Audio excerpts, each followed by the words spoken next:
У нас сегодня встреча с гениальным человеком, потрясающей личностью, великим композитором, музыкантом Софией Губайдуллиной.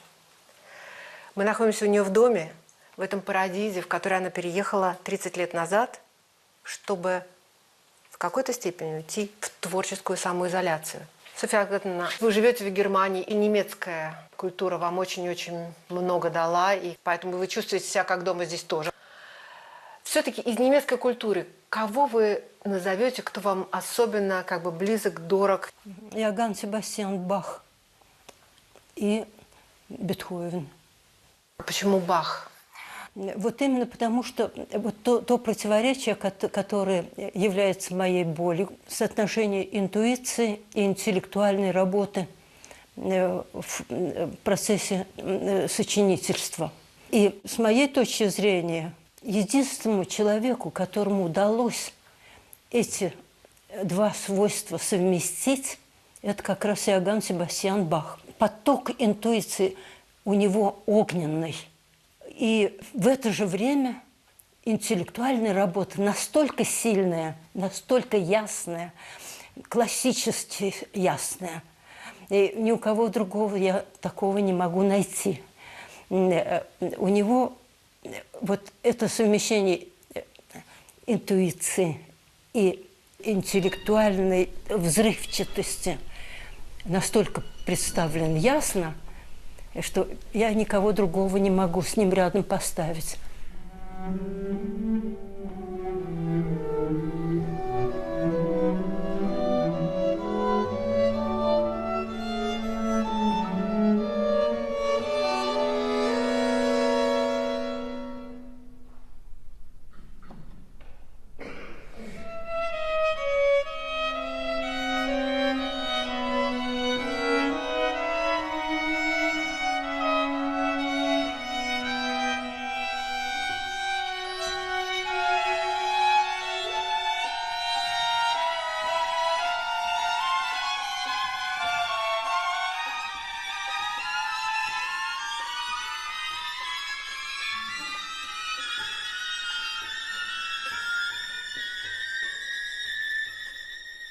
А вот символ креста, когда вертикаль и горизонталь, это же тоже баховской музыке очень подходит. У Баха он тоже все время существует, да. Для меня это самый основной символ. Я ни одного сочинения не помню без этого символа. Символ креста – это для меня символ жизни.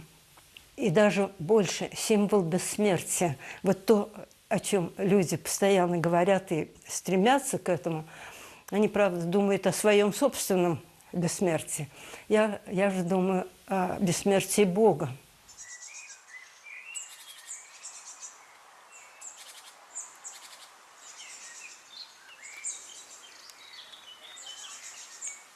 София Агатовна, помогают птицы за окном? Да. Помогают? Помогают очень сильно. Птицы мотивы дают? Да. Они весточку приносят. Приносят весточку.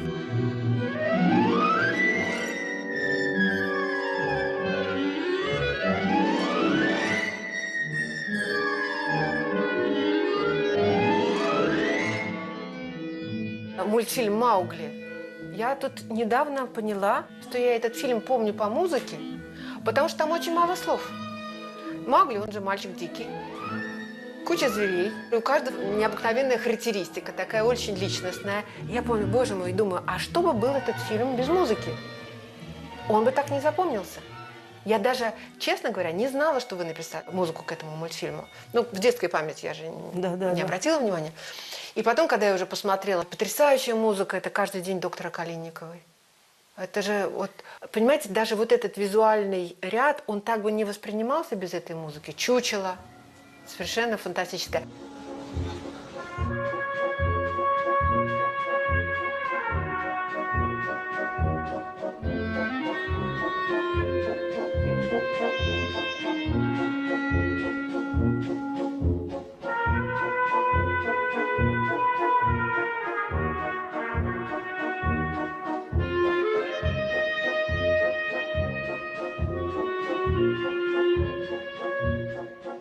Что я хочу сейчас этим сказать? Что у вас не было высокомерия к этому жанру киномузыка.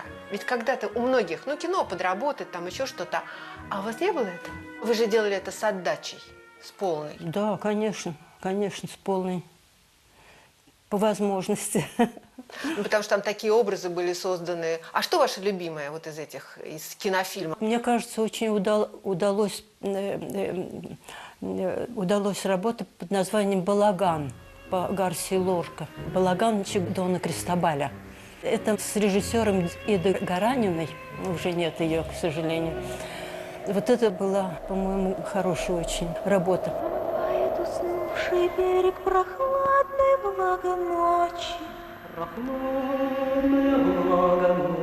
Следующая работа тоже с Идой Гараниной. «Кошка, которая гуляет сама по себе». Ой, чудный мультфильм.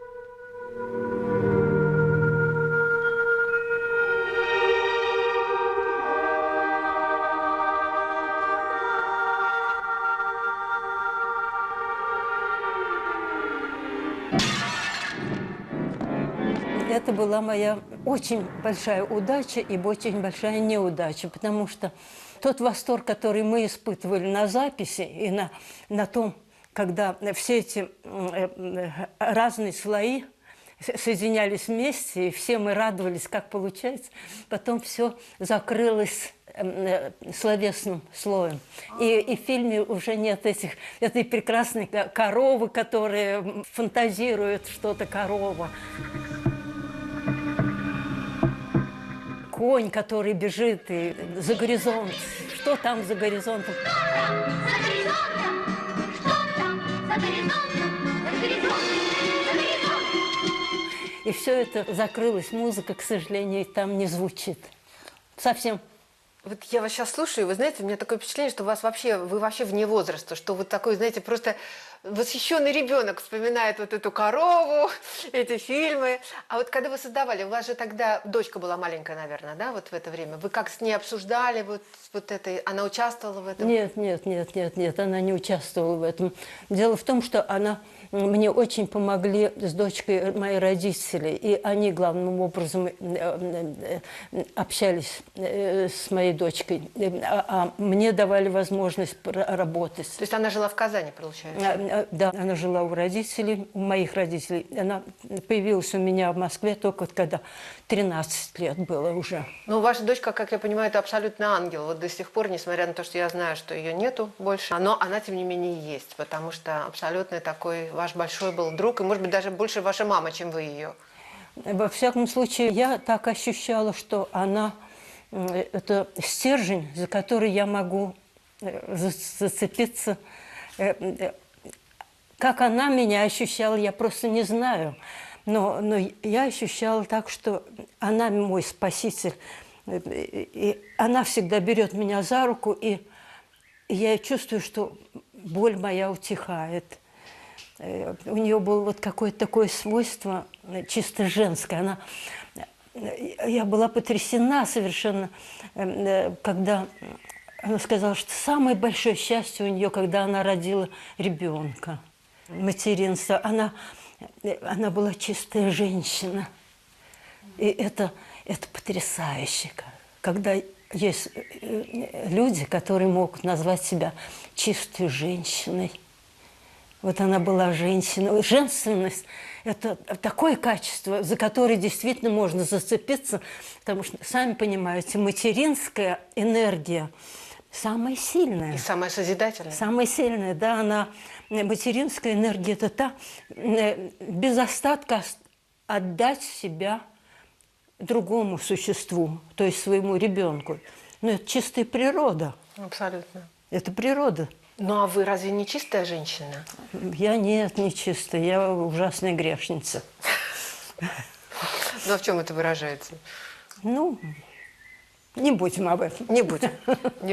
Но, с другой стороны, когда говорят, что вы композитор с мужской какой-то линией, с мужской... Мне вообще кажется, что вот здесь вот этот пол ни при чем. Мужчина, женщина, композитор. Просто вы творец. Нет, я думаю, что действительно и в той особи, которая называется женщина, и в той особи, которая называется мужчина, и там присутствует и творец, и тварь одинаково. И мне кажется, что здесь 20 век делает эксперимент такой. А что, если женщине дать все-таки возможность посочинять? Очень часто были разговоры с моими приятельницами из других стран. Особенно мне запомнилось разговор с моей приятельницей Иваной Лоудовой, очень большой композитор, чешка. И вот Ивана рассказывает, что я хочу поступить в класс консерватории, в класс Кабелачи. Кабелачи говорит: ни за что девочку не приму девочку ни за что. Но потом все-таки принял. И мне очень понравилось, как Иван говорит: ну, я им покажу. Ну, я им покажу. Мне безумно понравилось. А я говорю, а у нас этой проблемы не было. Вот не было, правда? Не Вот, было этой мне проблемы. кажется, тоже. Многие американки мне рассказывали, что они страдают от этого. Во многих странах были разговоры с женщинами-композиторами.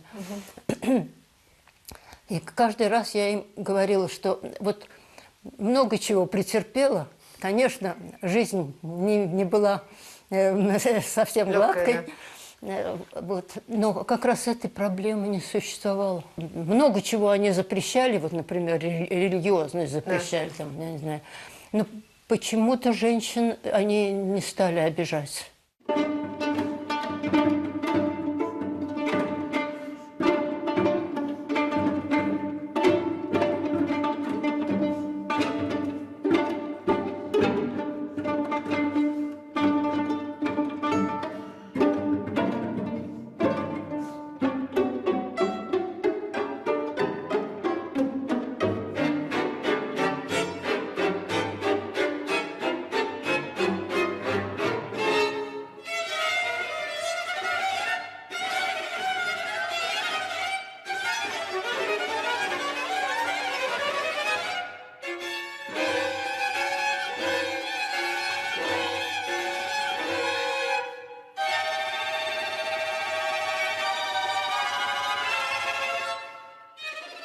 Я понимаю, что это очень много привносит ясности в музыку, но тем не менее не лишает ее вот этой интуиции, вот этого таинства. Вот как вы это находите? Почему вот для вас это является такой определенной точкой отсчета, это золотое сечение?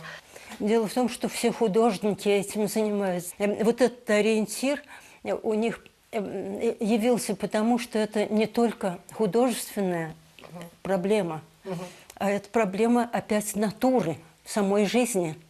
Самой жизни.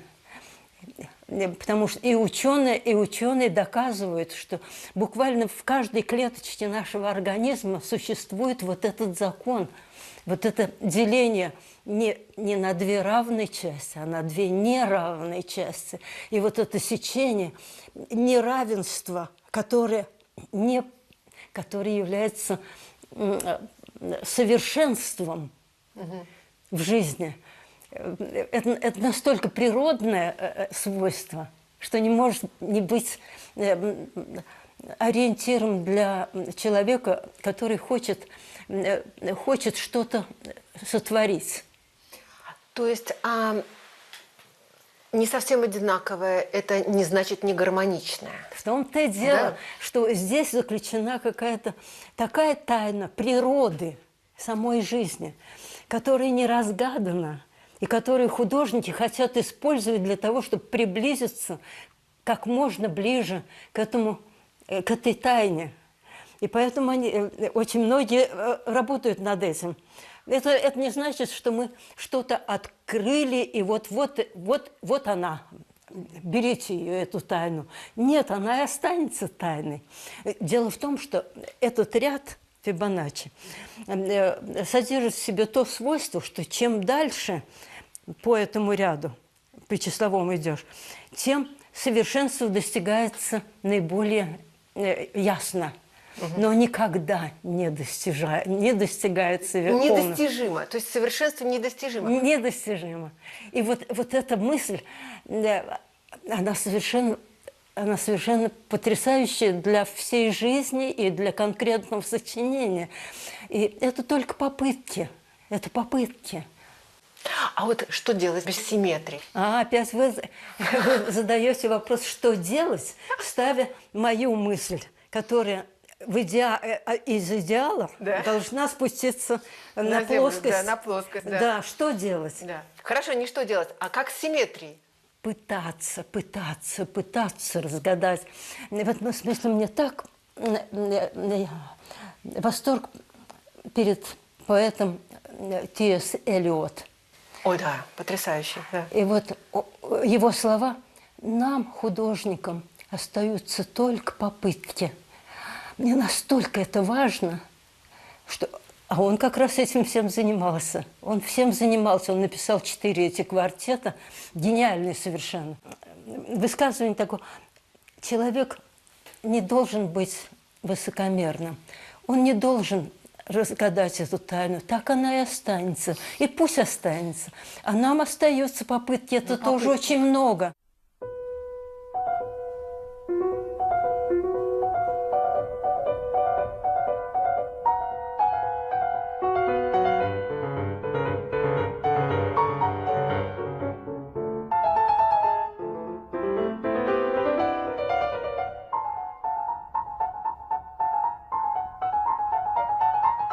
Я вспоминаю, как вы рассказывали однажды про то, как вы открыли рояль для себя. Ведь рояль вам подарили ваши родители, когда вам было 5 или 6 лет.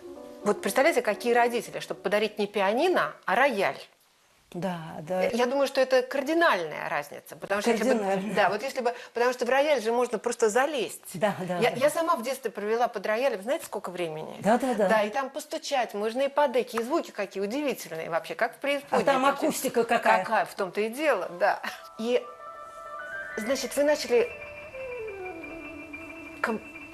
даже не композицию, а придумывать, да? Вы, по сути, начали придумывать свою музыкальную, звуковую жизнь на рояле, потому что, ни для какого ребенка не написано, ведь там всего октава, наверное, да, для детских сочинений.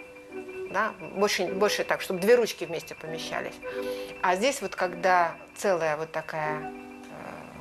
Палитра. Палитра, звуковая. это же можно, там вообще все что угодно. И вот тогда поиск начался. Вот и по деке постучать, и по струнам там пощипать. Это фантазия прикоснуться к струнам роялю, провести щеткой по струнам или по каким-нибудь предметам стеклянным, постучать по деке и так далее. Это одно.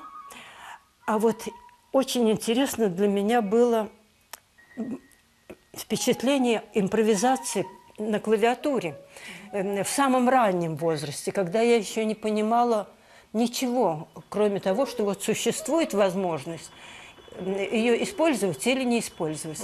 И я импровизировала. И я вдруг заметила, что я не могу закончить свою фантазию, не придя к какому-то звучанию определенному. То есть не собрать все вместе, да? Да. Я еще не знала, что это потом будет называться словом тоника. Я еще была совсем молодая, мне было 6 лет. Потом начались уроки, когда мне было 9 лет, 10 лет. Я мечтала о уроке по теории музыки. И я все думала и думала об этом своем опыте. Почему мне нельзя закончить на чем-нибудь? Потом оказалось, что существуют функции, тоника, субдоминанта, доминант. И вот этот опыт формования, привести все в целое, то есть это можно назвать сверткой. Сверткой множества в единство. Вот проблема единства и множества, как музыкальная проблема, опять открывается мне через музыку. И там, скажем, слова Николая Кузанского о том, что Троица – это единство, множество и связь. Так он, Троица. Единство, Бог Отец, множество, Бог Сын и Святой Дух, который связывает. Так вот это чисто музыкальная проблема. И тогда, как тайна, была в моих импровизациях на клавиатуре, уже без струн. И это было начало инстинкта формования, мне кажется. Поэтому сейчас вот меня очень заботится именно это обстоятельство. Возможно ли вот именно этот инстинкт привести в какое-то состояние ясности?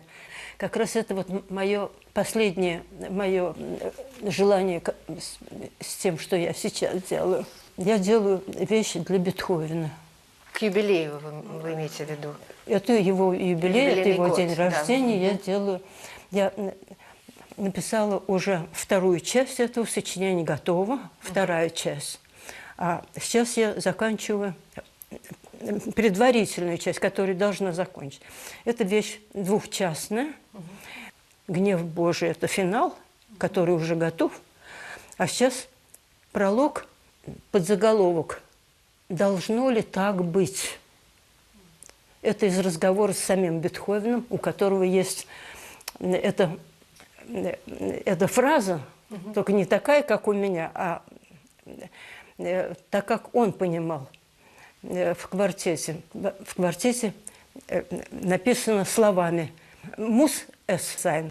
Меня всегда потрясала эта его возможность. И дальше я so muss sein. То есть я восторгалась человеком, который знает, как должно быть. И я, живущая в 20 веке и в 21 веке, вижу, что никто не знает, как должно быть. И вот я задаю вместе с Бетховеном на сей раз вопрос уже более уточненный, как я это понимаю.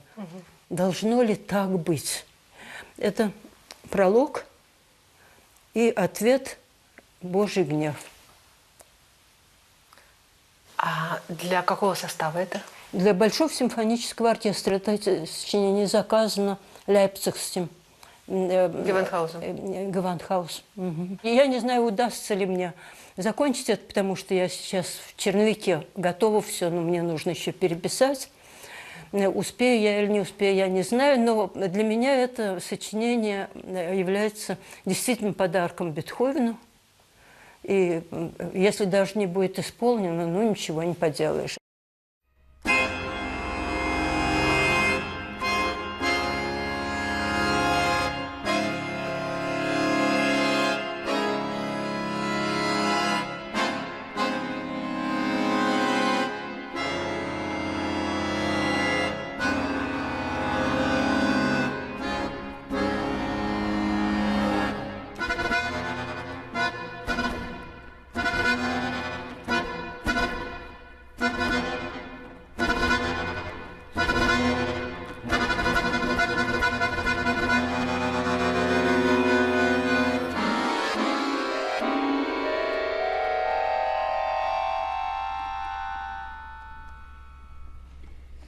Ваши два инструмента, фаворита инструмента – это баян, который дышит, и которого вы сделали реально концертным инструментом, и виолончель. Почему?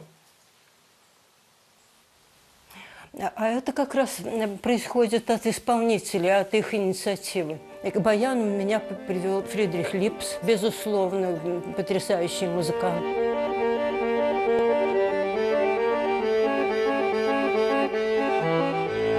И композитор, который быстро умер, это Золотарев.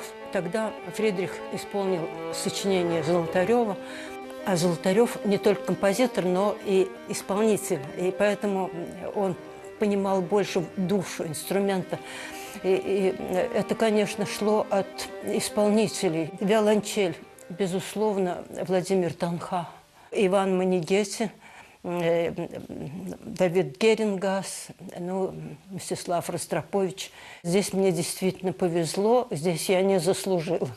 Я не заслужила, здесь мне повезло. Просто вот встреча с такими музыкантами – это чистое везение, это чистое счастье. Один такт до валторн, 5 тактов до 52 или 5-й такт 51 цифры, это одно и то же. Такие музыканты, как Юрий Николаевский, совершенно потрясающие дирижеры, с полной самоотдачей всему, в музыке. Марк Пекарский, прекрасный совершенно. Это чистое везение, конечно.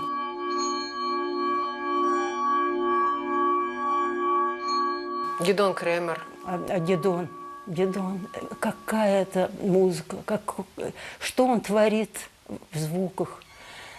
Я благодарна исполнителям, и не только благодарна, это по существу, это авторы, это творцы. Без их участия не может состояться музыкальное произведение.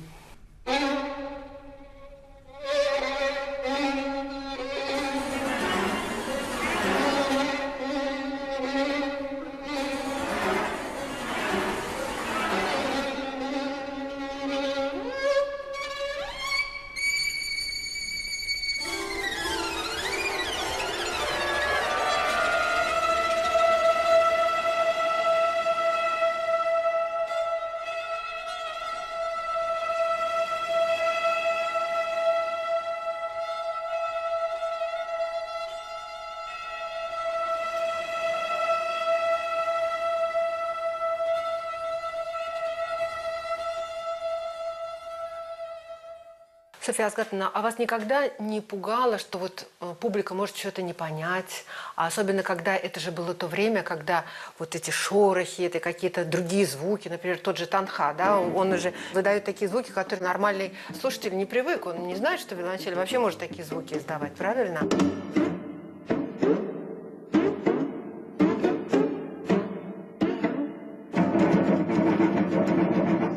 Об этом некогда подумать. Просто нет времени даже задать этот вопрос, потому что надо сказать, что вся эта деятельность требует большой концентрации, большой силы. Этой силы не хватит, если ее расплескать на еще какие-то мысли. Этой мысли просто не было. Хочется, когда хочется, то другие мысли не должны мешать этому «хочу».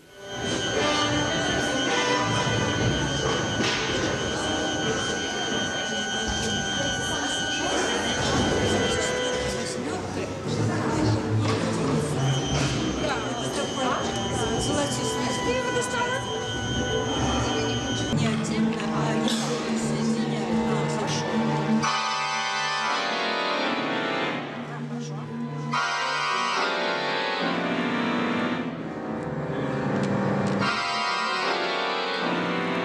Но вы никогда не хотели преподавать. Да, не хотела. Вот почему? А я не готова. Я и сейчас не готова. Я не готова преподавать. У меня нет такого таланта. Для того, чтобы быть педагогом, нужно иметь особенное ощущение ученика. И потом педагог – это человек, который должен обязательно знать, как должно быть. И вот как должно быть до сих пор у меня стоит под вопросом. До сих пор. То есть есть много вопросов, на которые вы не знаете ответов? Да, да. И хорошо, что не знаю.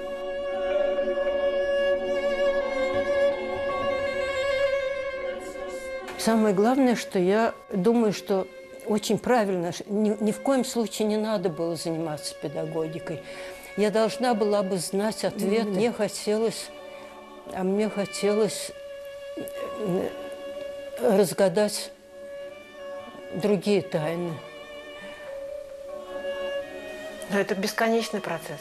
Бесконечный, да. Поэтому я и говорю, что вот мне уже почти 90 лет, я до сих пор ставлю этот вопрос как вопрос жизни.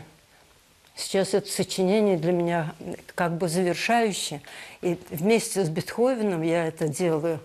Его же слова, и я их почти повторяю, но это то, чего действительно невозможно достигнуть. С таким сознанием, как у меня, нельзя преподавать. Противопоказано, мне кажется.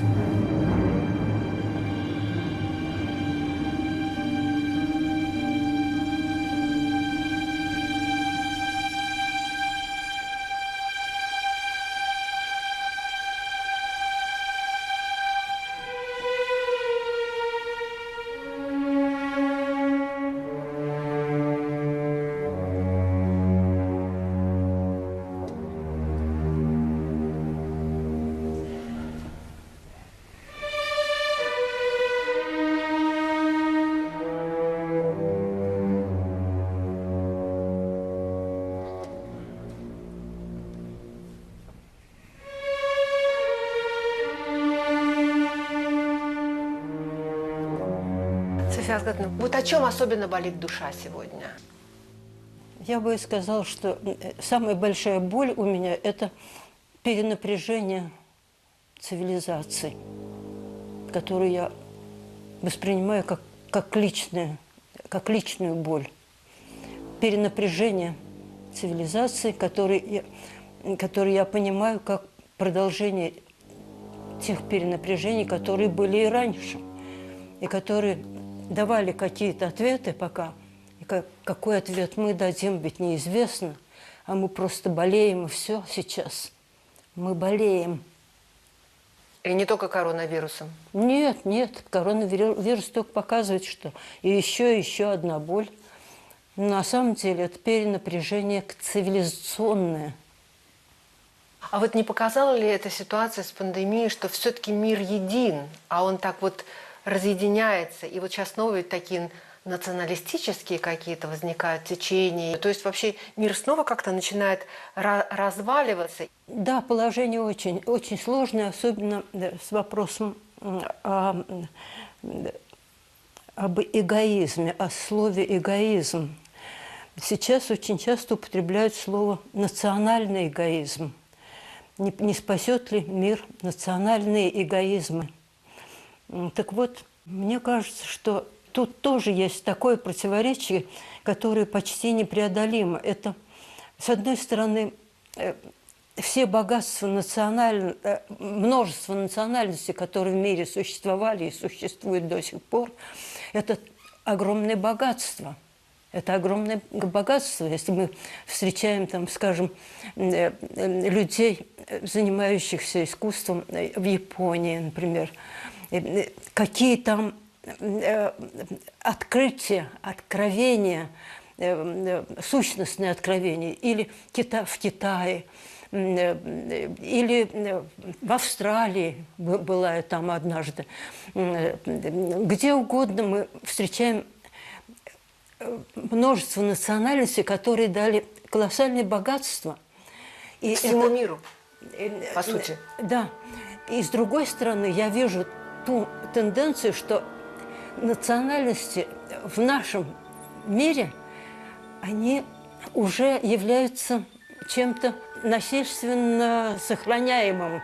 Насильственно. Потому что с тех пор, как человек изобрел колесо, мотор, интернет, уже невозможно говорить о том, что можно сохранить вот это все богатство. А с другой стороны, очень хочется сохранить. И вот это противоречие сейчас одно из самых главных.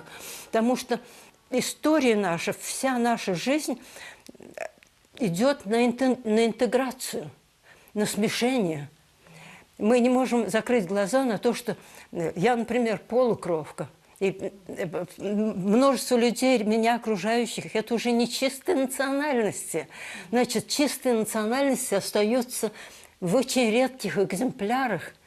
То есть мы наблюдаем, что если употребить слово «национальные эгоизмы», то это будет преувеличение. И вот здесь мы наталкиваемся на ту противоречивую. С одной стороны, мы уже не смотрим на мир в рамках Средиземного моря. Да. Мы уже не смотрим от Байкала до Владивостока. Нет, мы смотрим от полюса до полюса. Мы не только смотрим, но просто трогаем. Моя, например, приятельница, американка, уже выкупалась в водах Южного полюса. Угу. Уже купалась. Снимки показывала, как это произошло. Американочка. Угу. Мы уже рассматриваем нашу Землю в целом и не можем не рассматривать ее. Глобализация произошла в принципе. И все наши стремления, вся наша техника должны были бы устремиться к этому единству, если бы эта интуиция единства сохранялась с древности. Не сохранилась только интуиция. Все остальное мы получили. Мы получили этот весь земной шар, и технологически его готовы освоить прямо на завтра. И как преодолеть это, никто не знает. Никто не знает. Во всяком случае, то, что потерять богатство прошлого, жалко. Но остановиться на этом опасно, потому что это приводит к самым невероятным искажениям слова «эгоизм». Слово «национальный эгоизм» особенно, это не приводит ни к чему, кроме как столкновению. Сможет ли человечество преодолеть эту проблему? Это большой вопрос. Это еще одно противоречие, еще миллион противоречий, которые существуют в мире и которые опасны тем, что опасны уничтожением. Во всяком случае, на вопрос, что делать, не спрашивайте у художника. Да. Мы не похожи на делателей, мы похожи на людей, которые спрашиватели. Софья Азгатовна, вам невероятная благодарность за эту беседу, за такое откровение, за такую теплоту и за такую боль, которую вы согласились разделить с нами. Так что большое-большое вам спасибо за эту встречу. Спасибо вам. Ириночка, с вами встретиться одно удовольствие. Я с удовольствием вас повидала и вспоминаю наши прежние встречи. Я вам благодарна за ваше существование. Спасибо вам большое. Спасибо.